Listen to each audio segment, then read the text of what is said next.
வணக்கம் நண்பர்களே. ஆப்ரேஷன் பண்ணிட்டு இருக்கும் 2வது ஓட்டிட்டேன். உட்காந்துட்ருக்கேன். எனக்கு பொழுது இவ்வளோ ஒரு மாதிரியா இருக்குது. ஸோ பொழுது ஒரு மாதிரியா போகுது. எது எங்கே என்ன நடக்க போகுதுன்ற ஒன்றுமே புரியல. என்ன பெரியவங்க என்ன உனக்கு தெரியுது, எனக்கு தோணுது.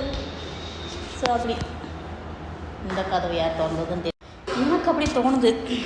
சரி விடுங்க, இன்றைக்கி ஒரு பொழுது இப்படி போயிடுச்சு. 6 மணி ஆக போகுது. சின்ன ஒரு 2 மணி நேரம் அந்த ஹாஸ்பிட்டலில் நேரத்தை போக்கிட்டு வீட்டுக்கு போவோம். வீட்டுக்கு போய் அதே வேலை, சமையல், சாப்பாடு, வீட்டுக்கு பேண்ட்டுக்கு நானாக போடணுமா? அதுக்கு நானே செய்யுது போடுங்கடான்ட்டு. இவங்களுக்கு ஏதாவது வேலை பார்த்தீங்களா? டென்ஷனாக கொடுக்குறானுங்கடப்பா. ஏதாச்சும் ஒரு டென்ஷனை கொடுத்தா தான் இவங்களுக்கு பொழுது போகும். சரி, இவங்க வந்து தூங்குவாங்க, நம்ம வேலை பார்த்துக்கிட்டே இருக்கணும். வெட்டியாக உட்காந்துருக்கோம்னா